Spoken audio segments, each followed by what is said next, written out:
Crente não briga, crente explica. E fala. E mas por que você adora? Aonde está escrito na Bíblia? Tem que saber, está escrito em tal. Não, só quer saber Salmo 23, a página amarela dentro de casa. Aí depois vem com um papo de que não se discute? É isso aí, gente. Não, não é o que a Bíblia diz acerca dela mesmo. Procura apresentar-te ao Senhor teu Deus como obreiro bem aprovado, que maneja bem a espada ou a palavra da verdade, que maneja bem, que maneja bem. Sabe como o diabo vai tentar Jesus no deserto? Usando palavra. Por pelo menos 3 vezes ele chega para Jesus e diz, está escrito. E Jesus responde, também está escrito. Aí ele diz, mas está escrito. Aí Jesus diz, mas também está escrito. O Senhor está dizendo para alguém, você sabe de alguma coisa, mas está faltando o também, saber um pouco mais. Porque o mundo usa isso. Então veja bem, os samaritanos estão errados, os judeus estão certos. Jesus não tem nada a ver com essa briga diretamente. Muito antes de Jesus ir ao ventre de Maria, essa briga já existia. Então essa briga já existia antes dele. Mas um dos maiores problemas que nós vemos no mundo atual, problema esse que não vemos no ministério de Jesus, é a omissão. Quantas pessoas, irmãos, perdendo de Deus autoridade, força, domínio, governo, poder de solução diante de uma circunstância e de uma situação, simplesmente porque ficam penduradas na bengala do eu não vou me meter, eu não vou falar, eu não vou entrar. Eu vou falar um negócio para você, filho.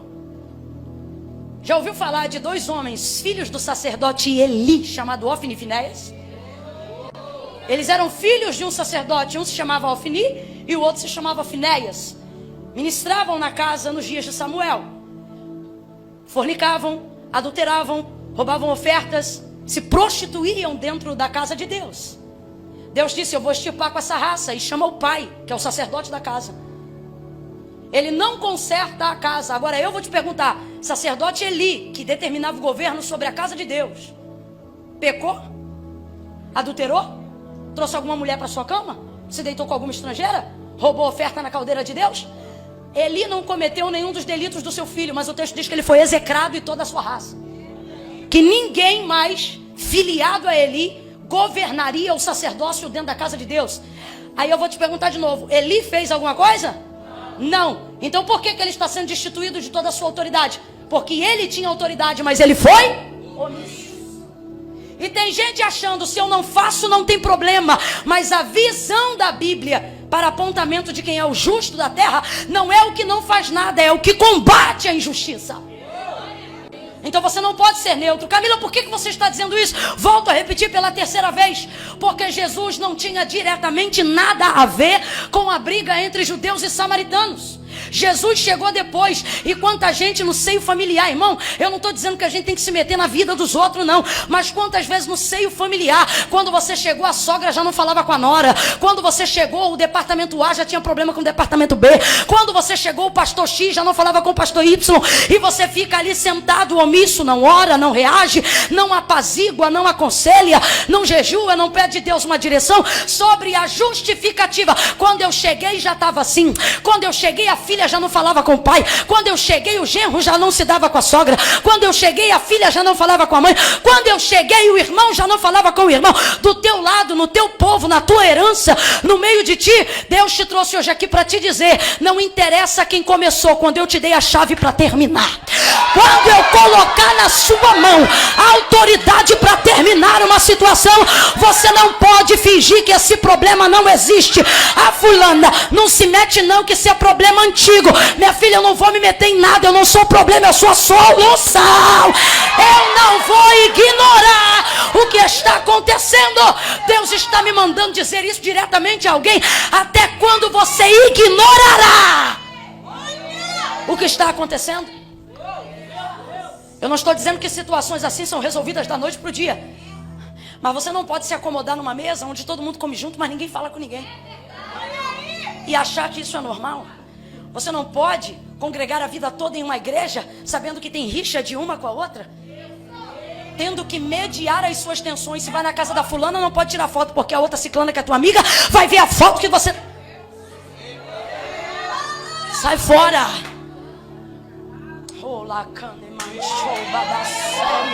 Irmãos, isso aqui é altamente profético. Isto é altamente profético. Olhe para quem está do seu lado e diga: eu não sei quem começou, mas eu sei quem vai terminar. Eu sei, é você. É você. Esse Natal será diferente. Esse ano novo será diferente. Vai ser diferente. Pegue na mão de alguém e diga: vai ser diferente. Vai ser diferente. Vai ser diferente.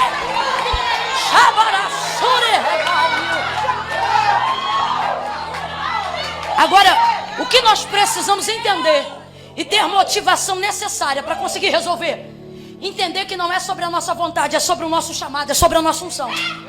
Como assim, Camila?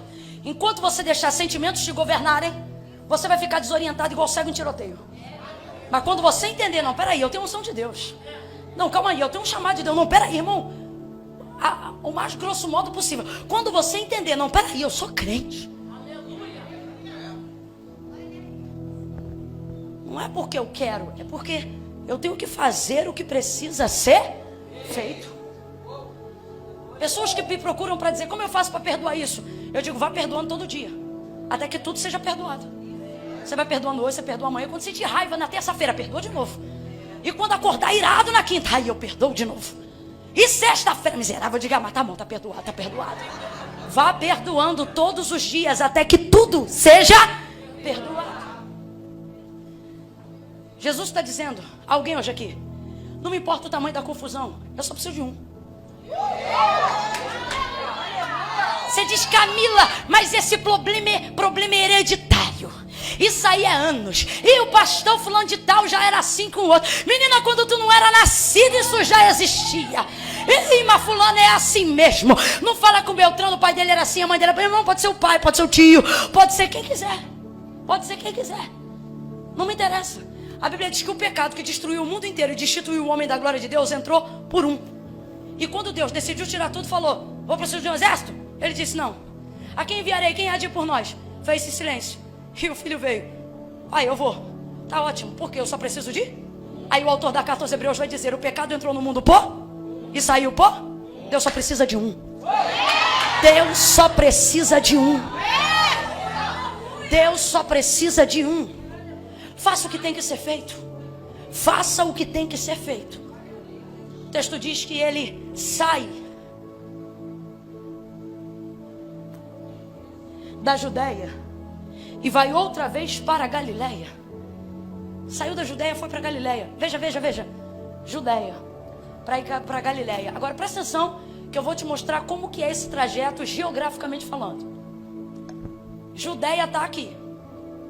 Ok? Judéia está aqui, no meu lado esquerdo. Galileia está aqui na minha ponta direita. Geograficamente falando. Aqui é... Vem, gente, aqui é... E aqui é... O texto não diz que ele saiu da Judéia para ir para Samaria. O texto diz qual é o destino final. Deixou a Judéia porque quer chegar na... Então Jesus não está indo... ponto final para Samaria. Jesus está indo para a... Vamos lá então de novo. Aqui à minha esquerda, quem está? Na ponta direita para onde Jesus vai, quem é? Só que bem no meio, entre essas colunas, está? No meio. Bem no meio. Bem no meio. Essa região aqui do meio, que é a Samaria, é uma região montanhosa.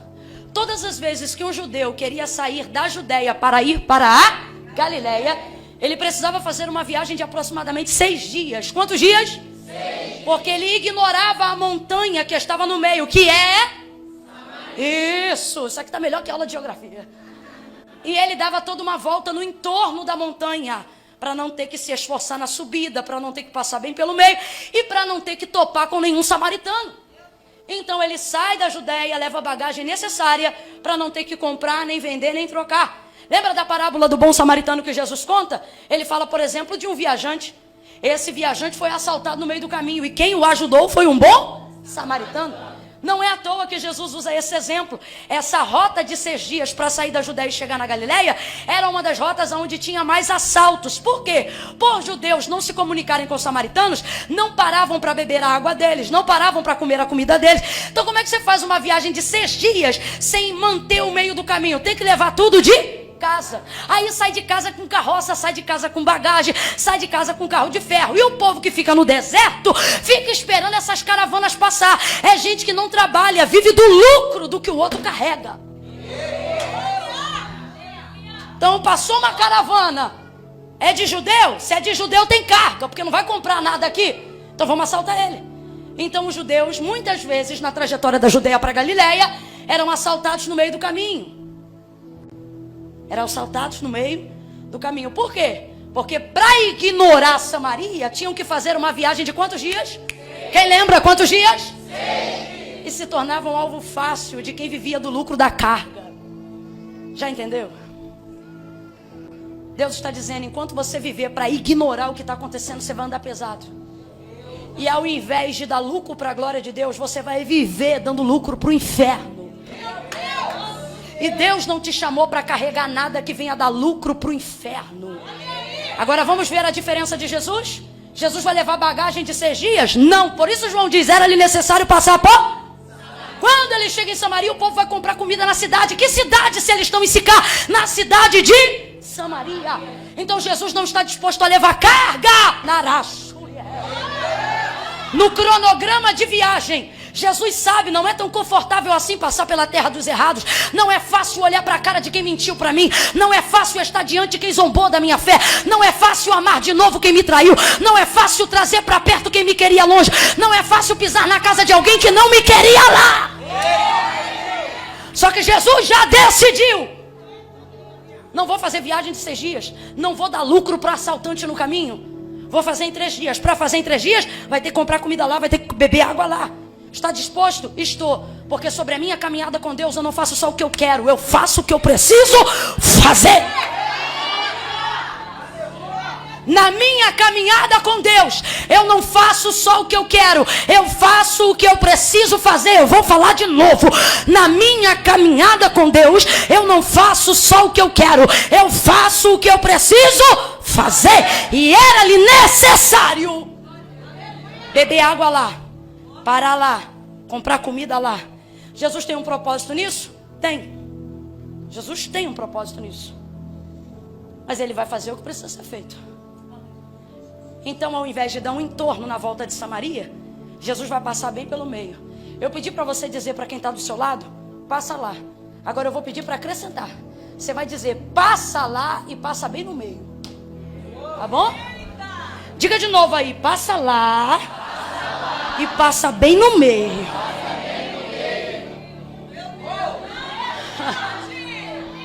Camila, do que você está falando? Eu não vou deixar você sair daqui de rogado inocente jamais. Deus está dizendo a alguém, a tua Samaria tem nome. Eu sei qual é a área que te incomoda, qual é o assunto que você não quer tocar, qual é a área do trauma de quem te feriu. Eu não, mas o Espírito Santo que está aqui está dizendo, eu conheço a tua Samaria paterna, conheço a tua Samaria materna. Eu conheço o que entrou bem no meio, mas tem uma coisa que a gente precisa, 2 coisas que a gente precisa aprender sobre o significado do que está no meio. Completa para mim para eu saber que você está comigo. Sobre o significado daquilo que está no meio. Você tem que entender nessa noite por que o meio não deve ser ignorado. Vamos lembrar de novo. Jesus não está saindo da Galileia porque quer ir para Samaria. Jesus está saindo da Judéia, porque quer ir para a Galileia. E Samaria está bem no meio. Se ele ignora o meio, tem que levar carga. Se ele ignora o meio, tem chance de não completar a viagem. Se ele ignora o meio, mas completa a viagem, chega, mas chega cansado. Chega, mas não pode trabalhar. Chega, mas não pode fazer a obra de seu pai. Isso tudo no meio. Ou melhor, se ignora o meio. Mas por que ele não ignora o meio?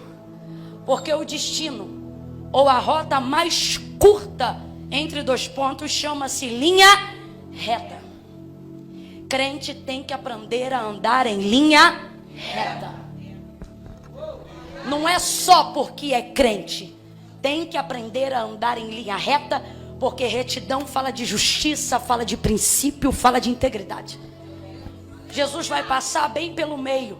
Agora, por que eu não posso ignorar o meio? Porque meu destino final não é o meio. Eu não estou saindo da Judéia porque eu quero chegar no meio.